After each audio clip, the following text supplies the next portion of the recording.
오늘의 주요 뉴스입니다. 주택담보대출 금리가 8개월 만에 상승세로 방향을 틀었습니다. 당분간 금리 인상이 예상되는 가운데 변동형 주택담보대출 금리는 7% 선을 넘을 것이라는 관측이 나와 가계 빚 부담이 우려되는 상황입니다. 원유 가격이 인상되며 유업계가 유제품 가격 인상을 두고 고민에 빠졌습니다. 수익성 개선을 위해 가격 인상이 불가피하지만 소비 위축 우려에 정부 압박까지 넘어야 할 고개가 많습니다. 삼성전자가 오늘 기자간담회를 열고 폴더블에 대한 강한 자신감을 드러냈습니다. 이 노태문 사장은 올해 글로벌 폴더블 판매 비중이 전체 갤럭시 플래그십 판매량의 20%를 넘을 것이고 또 노트북과 태블릿으로 폴더블을 확대할 것이라고 밝혔습니다. 4대 금융지주가 대손 충당금을 늘리고도 반기 기준 최대 순이익을 달성했습니다. 금융지주들은 하반기 경기 침체에 대비해 비이자 이익을 더욱 확대하기로 했습니다.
여러분 안녕하십니까? 센 경제라이브 시작합니다.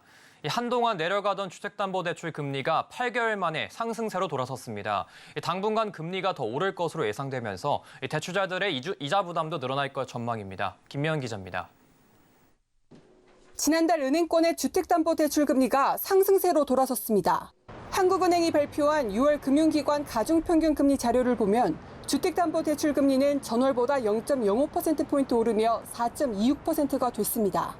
주담대 금리가 전월과 비교해 상승한 건 지난해 10월 이후 처음입니다. 한국은행은 이에 대해 코픽스는 변동폭이 크진 않았지만 고정형 금리의 기준이 되는 은행채 5년물 금리가 0.21%포인트 오른 것이 영향을 끼쳤다고 설명했습니다. 문제는 앞으로 대출 금리가 더 뛸 수 있다는 점입니다. 우선 은행권 주택담보대출 변동금리의 기준이 되는 자금 조달 비용 지수 코픽스가 오를 가능성이 높습니다. 코픽스는 지난 5월과 6월 2달 연속 상승 중인데 이달 들어 은행권에선 예적금 금리 인상 움직임이 이어지고 있는 데다 고금리 청년도약 계좌 출시도 본격화돼 은행의 조달 비용 상승을 더 부추길 수 있다는 지적입니다. 미국 연방준비제도가 금리 인상 가능성을 열어두면서 긴축 종료 기대감에 찬물을 끼얹은 것도 시장 금리를 자극할 수 있습니다. 미국은 아마 올해 한 차례 더 금리를 올리게 될 것 같고요. 지금 전 세계적으로 금리가 오르고 있는 상황이고 주택담보대출 금리도 당분간은 올라갈 것으로 예상이 됩니다. 현재 상단 기준으로 6%대 후반에 다다른 변동형 주담대 금리가 7% 선을 돌파할 거란 관측도 나오고 있어 가계의 빚 부담이 한층 커질 거란 우려가 나옵니다. 서울경제TV 김미연입니다. 원유 기본 가격 인상폭이 확정되며 유업계가 진퇴양난에 빠졌습니다. 이 부진한 실적에 원가까지 크게 오르며 가격 인상은 사실상 불가피해졌지만 우유 소비 하락세가 더 가팔라질 수 있어 고심하고 있습니다. 이호준 기자입니다. 11차례에 걸친 회의 끝에 원유 기본 가격 인상폭이 결정됐습니다. 낙농가와 유업계는 어제 열린 원유 기본가격 조정협상 소위원회 11차 회의를 통해 오는 10월부터 유제품에 사용되는 원유 기본가격을 리터당 88원, 가공 유제품에 사용되는 원유 가격을 리터당 87원 인상하기로 합의했습니다. 이번 인상폭은 지난 2013년 원유 가격 연동제가 도입된 이후 두 번째로 큰 규모입니다. 작년의 경우 원유 가격이 리터당 49원 오르자 유업체들은 흰우유 제품가를 평균 10%가량 인상한 바 있습니다. 인상폭이 높은 수준으로 결정되며 유업체들은 근심에 빠졌습니다. 흰우유는 영업이익률이 1% 내외로 이미 마진이 거의 없는 상황인데다 우유 소비 인구가 줄어들어 실적에도 빨간불이 켜진 상황이기 때문입니다. 서울우유 협동조합과 매일유업은 지난해 영업이익이 각각 18.7%, 30.9% 하락했으며 남양유업은 지난 2020년부터 3년째 적자를 기록하고 있습니다.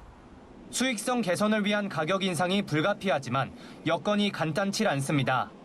정부는 고물가를 이유로 유업체, 낙농가에 이어 유통업체까지 언급하며 가격 인상 자제를 당부하고 있는 데다 섣불리 가격을 올려 소비가 줄어들게 되면 수익성 개선은 고사하고 타격만 더 커질 수 있습니다. 전문가들 역시 가격 인상이 자칫 우유 제품 자체에 대한 구매를 포기하게 만드는 요인이 될 수 있으므로 급격한 가격 인상보다는 단계적인 인상이 효과적일 것이라고 제안합니다. 일각에선 소비자들의 우유 구매를 유발할 수 있도록 마케팅 전략에 변화가 필요하다는 의견도 제기됩니다. 미국도 옛날에 우유 시장을 영양에서 나중에 맛으로 이렇게 마케팅 포인트를 좀 바꾼 사례가 있거든요. 그래서 지금 우리나라 낙농협회 우유 쪽 관련되는 전체적인 입장에서의 마케팅적인 전략 이런 것도 좀 필요한 것. 한편 유업체들은 가격 인상 반영 시기까지 아직 여유가 남아있는 만큼 가격 인상에 대해 신중히 검토 중이라는 입장을 밝혔습니다. 서울경제TV 이호진입니다.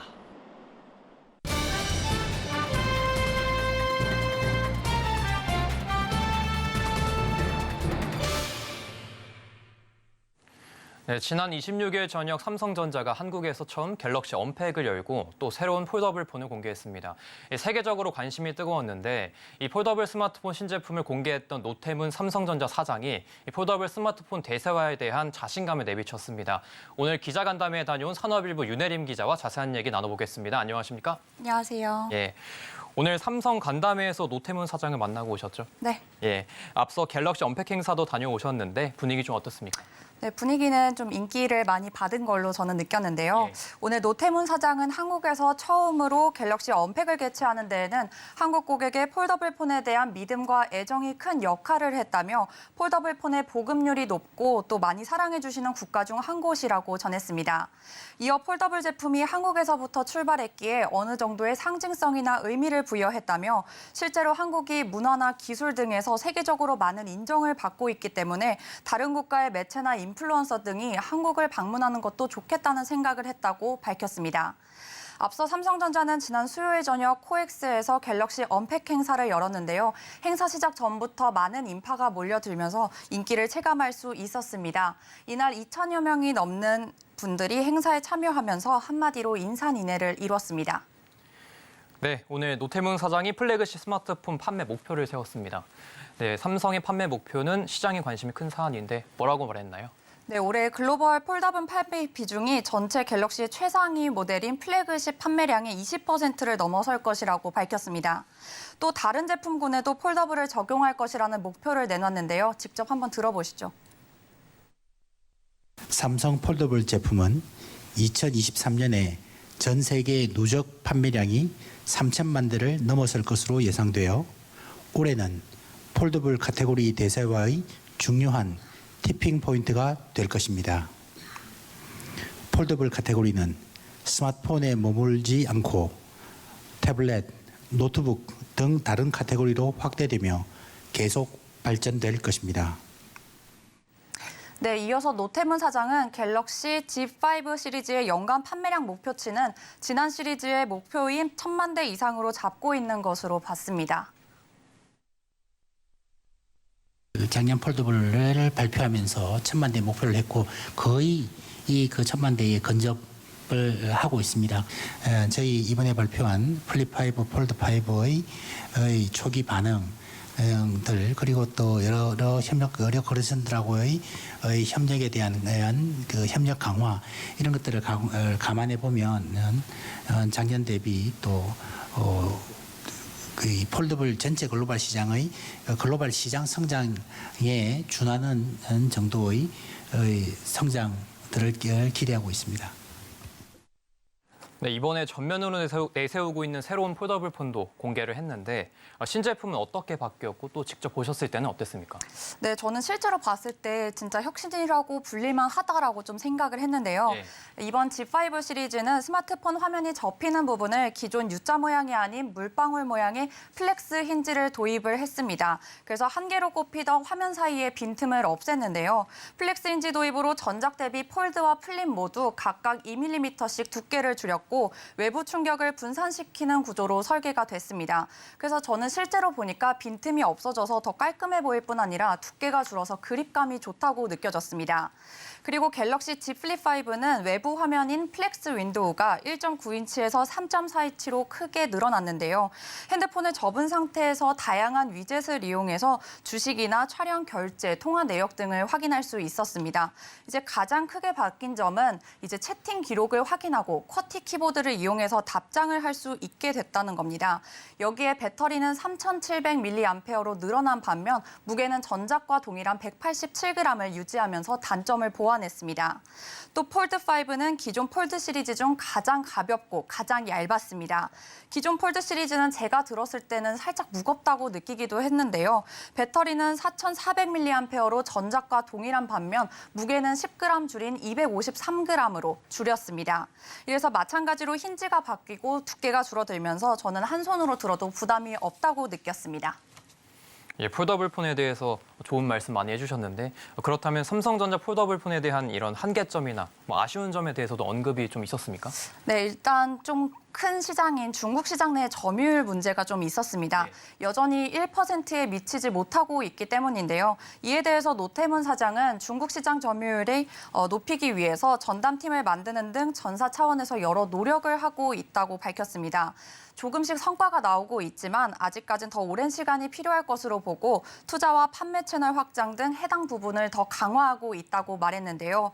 또 이번 폴더블 폰 시리즈의 방수 기능은 있으나 먼지를 막아주는 방진 기능이 빠진 데에 대해서는 방진 기능 도입을 위해서 많은 노력을 하고 있지만 이제 폴더블 폰이 아무래도 움직이는 부품이 많다는 점 때문에 어려움을 아직 겪고 있다며 삼성전자가 폴더블 폰의 방수 기능을 처음 도입했던 것처럼 조금 더 시간이 지나면 가능해질 것으로 보인다고 밝혔습니다.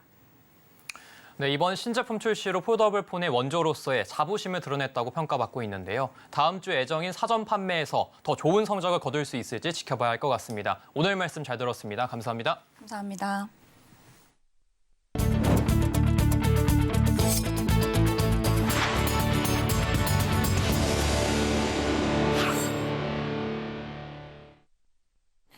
우리나라 4대 금융지주들이 대손 충당금을 배로 늘리고도 구조가 넘는 순이익을 달성했습니다.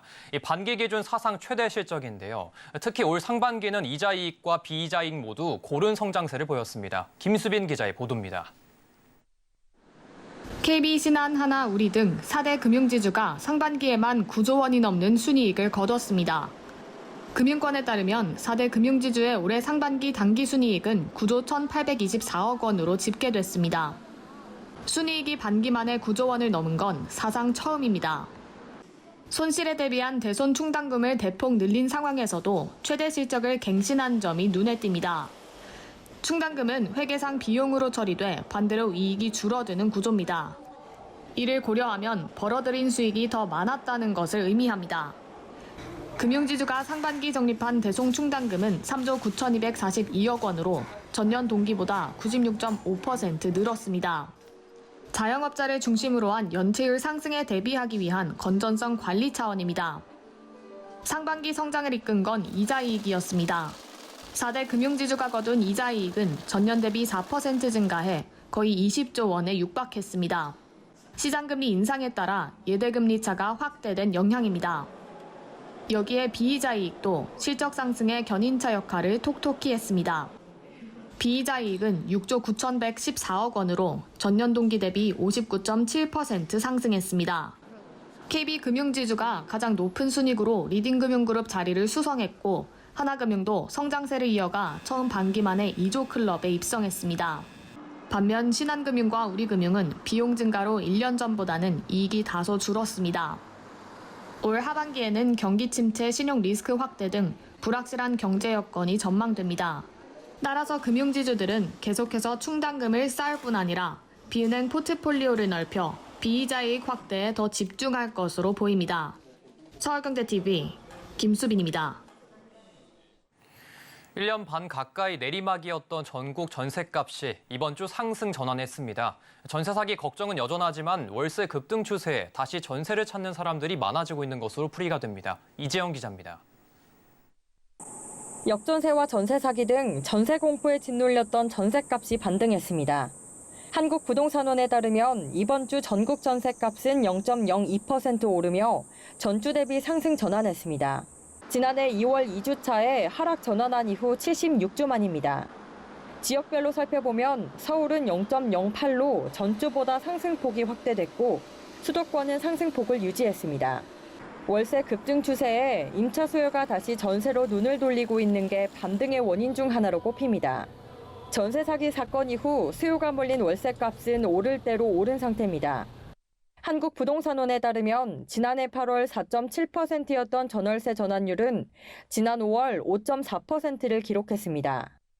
전월세 전환율은 전세보증금을 월세로 바꿀 때 적용되는 비율을 뜻하는데 전세대출 금리가 전월세 전환율보다 낮아질수록 전세로 사는 게 유리하다는 것을 뜻합니다.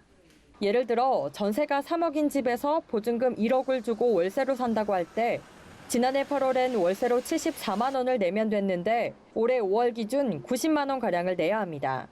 보증금 2억 원을 대출받아 전세를 살 경우 현재 은행권의 전세대출 금리가 4%대 초반을 형성하고 있는 점을 고려하면 월 이자 비용은 약 60만 원대 후반입니다. 하반기에도 역전세 우려가 여전하지만 매달 쌓이는 비용 차이를 계산해보면 전세도 고려할 만한 선택지가 된 셈입니다. 전세 가격이 저점을 지나갔기 때문에 이런 상황에서는 상승 추세가 조금 이어질 가능성이 크다는 부분도 있고, 그리고 다른 환경들도 금리가 안정적으로 지금 이어지고 있고 월세값도 많이 올라가는 추세를 봤을 때 당분간 전세 가격은 상승세를 유지할 가능성이 크다. 월세 선호 현상이 꺾여 전세값 상승이 계속 이어진다면 하반기 우려했던 역전세 현상도 완화할 것으로 전망됩니다. 서울경제TV 이지영입니다. 쉐보레가 3년 만에 부분 변경 모델 더 뉴 트레일블레이저를 출시했습니다. 기존 준준형급 SUV가 가진 실용성을 간직한 채 디자인이 더욱 새로워졌는데요. 박세아 기자가 물어봤습니다. 3년 만에 부분 변경 모델로 돌아온 쉐보레 더 뉴 트레일블레이저. 가장 눈에 띄는 변화는 디자인입니다. 차량 전면부 디자인에서 크롬 그릴은 두툼해지고 LED 주간 주행 등은 얇고 길어졌습니다. 강인하면서도 날렵한 이미지가 강조됐습니다. 후면에는 새로운 LED 그래픽이 적용된 테일램프가 탑재됐습니다. 내부 인테리어엔 컬러 포인트로 고급스러움을 더했습니다. 특히 실내 컬러 클러스터와 중앙 터치스크린이 운전자 방향으로 배치돼 편리함을 더했습니다. 트림별 디자인 특화 전략에 따라 RS와 액티브 트림에는 전후변에 쉐보레 블랙 보타이 엠블럼이 적용됐습니다. 최상위 트림인 RS에는 스위처블 올휠 드라이브 패키지를 선택하면 19인치 카본 휠로 업그레이드됩니다. 이전 모델과 비교해 재원상의 변화는 없지만 내부 공간이 차박과 캠핑이 가능할 정도로 여유롭습니다. 트렁크는 2열 시트를 접으면 성인 남성이 누울 수 있을 만큼 넉넉했습니다. 주행 중 버튼 조작으로 전륜과 사륜 모드를 선택할 수 있습니다. 빗길이나 험로 주행 시 사륜 모드를 통해 묵직하고 안정감 있는 주행이 가능했습니다. 더 뉴 트레일블레이저는 GM의 첨단 라이트 사이징 기술 기반 가솔린 2터보 엔진이 탑재됐습니다. 최고 출력은 156마력, 최대 토크 24.1kgm의 성능을 갖췄습니다. 쉐보레는 더 뉴 트레일블레이저를 통해 도심 속 일상생활뿐 아니라 캠핑과 차박 등 아웃도어 활동을 즐기는 소비자를 공략한다는 전략입니다. 서울경제TV 박세아입니다. 코스피가 장중 2,600선 등락을 거듭하더니 개인들의 매수세에 결국 상승 마감에 성공했습니다. 급락세를 이어갔던 코스닥도 2차 전지 반등에 힘입어 900선을 회복했는데요. 증권가에선 다음 주에도 국내 증시의 상승세가 이어질 것이라 전망합니다. 한 주간의 증시 흐름 최민정 기자입니다. 오늘 하락 출발했던 코스피가 장 후반 상승 전환하며 2,608선에 장을 마쳤습니다. 일본 중앙은행인 BOJ가 YCC를 수정하겠다는 소식에 외국인들의 매도세가 심화됐지만 개인들의 매수세가 지수 상승을 이끈 것으로 풀이됩니다.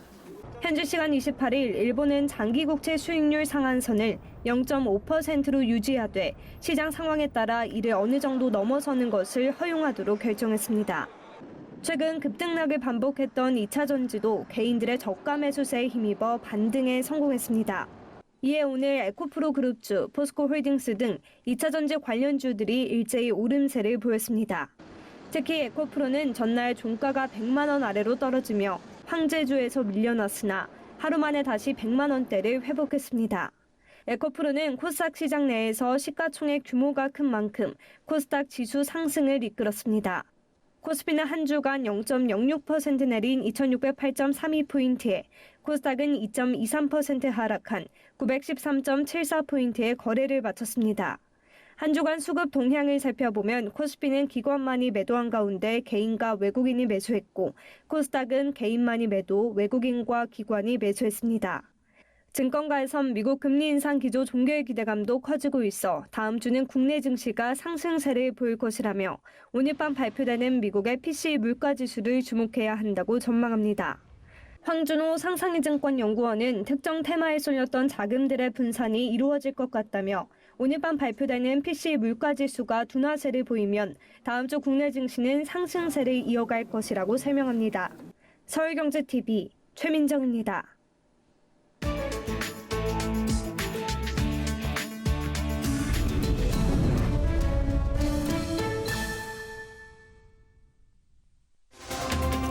안녕하세요. 글로벌 워치입니다. 소셜미디어 트위터의 파랑새 로고가 알파벳 X로 변경됐습니다. 검은색 바탕에 흰색으로 표기된 알파벳 X. 트위터에서 이제 파랑새를 더 이상 볼 수 없습니다. 새로운 로고 X에는 트위터를 단순히 소셜미디어가 아닌 슈퍼앱으로 만들겠다는 일론 머스크의 비전이 담겨 있습니다. 일론 머스크는 이제 트위터의 금융계 전반을 관리할 수 있는 기능을 추가할 것이라고 밝혔습니다. 주요 언론과 전문가들은 페이스북의 사례를 들며 어렵게 확보한 기존 로고를 바꾼 것에 대해 부정적인 입장을 보였는데요. 일론 머스크가 새 로고로 재정 위기에 빠진 트위터를 구할 수 있을지 주목됩니다. 세계적인 대문호 어니스트 해밍웨이를 기리는 행사가 미국 플로리다주에서 열렸습니다. 흰 수염에 하얀 옷을 입은 남성들이 빨간 모자를 쓰고 행진합니다. 가짜 황소를 탄 모습도 보이는데요. 이들은 바로 해밍웨이 닮은 꼴 대회에 참가하기 위해 모였습니다. 평소 해밍웨이가 자주 들렀던 술집에서 최종 우승자를 가렸는데요. 무려 140명의 경쟁자를 제치고 닮은 꼴 1위에 오른 남성. 의기양양하게 트로피를 들어 올립니다. 그는 해밍웨이의 발자취를 따라 걸을 수 있어 매우 기쁘다고 전했습니다. 실제로 해밍웨이는 1930년대 이곳에 살면서 누구를 위하여 종은 울리나, 가진 자와 못 가진 자 등의 작품을 썼습니다. 프랑스에 살던 판다 위안멍이 중국으로 돌아갔습니다. 프랑스 보발동물원 인근에 모인 사람들. 깃발과 손을 흔들며 중국으로 떠나는 위안멍에게 작별 인사를 건넵니다. 위안멍은 5년간의 프랑스살이를 마치고 중국 청두로 돌아가게 됐습니다. 멸종위기종인 판다의 번식을 위해서인데요. 현지인들 사이에서 어린 왕자라고 불리며 각별한 사랑을 받은 위안멍은 우리나라에서도 유명합니다. 국내에서 많은 사랑을 받고 있는 아기 판다 푸바오의 유력 신랑감 후보이기 때문인데요. 내년 중국에서 만날 위안멍과 푸바오가 실제로 짝을 맺을 수 있을지 관심이 모아지고 있습니다. 동유럽 코소보의 자코바 마을에서 열린 이색 다이빙 모습입니다. 20m가 넘는 아찔한 높이의 다리 위, 남성이 팔을 활짝 뻗고 과감하게 물속으로 뛰어듭니다. 또 다른 참가자도 심호흡 한번 크게 쉬고는 거침없이 풍덩 몸을 던지는데요. 올해 우승자는 머리부터 떨어지는 다이빙 기술로 관중들로부터 큰 환호를 받았습니다. 그는 다이빙을 하는 순간 하늘을 나는 듯한 느낌이 들었다고 말했습니다. 등골이 오싹해지는 다이빙 모습 보시면서 더위 함께 날려보시죠. 이상 글로벌 워치였습니다.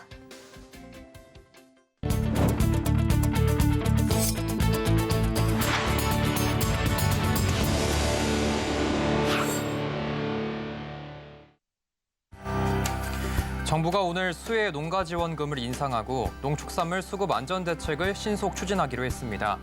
우선 농가별 피해 규모 조사를 실시한 뒤 8월 이후 지원금을 지급할 예정입니다. 세계 기상기구가 올해 7월을 역대 가장 더운 달이 될 것으로 예상했습니다. 페테리 탈라스 세계 기상기구 사무총장은 이번 7월의 폭염은 기후변화의 냉혹한 현실이라며 온실가스 배출 감소 필요성을 강조했습니다. 최근 전국에 배송된 수상한 해외발 우편물에서 인체에 유해한 위험물질이 검출되지 않은 것으로 확인됐습니다. 경찰은 이 우편물을 상품평 조작을 위한 브러싱 스캠으로 보고 개인정보 무단 수집 등 혐의를 적용할 수 있을지 살피고 있습니다. 올해 상반기 한국에 방문한 외국인은 463만 명으로 작년 동기 대비 5배 늘어났습니다. 최다 방문 1위 국가는 일본으로 국내에 입국한 외국인 5명 중 1명은 일본인인 것으로 나타났습니다.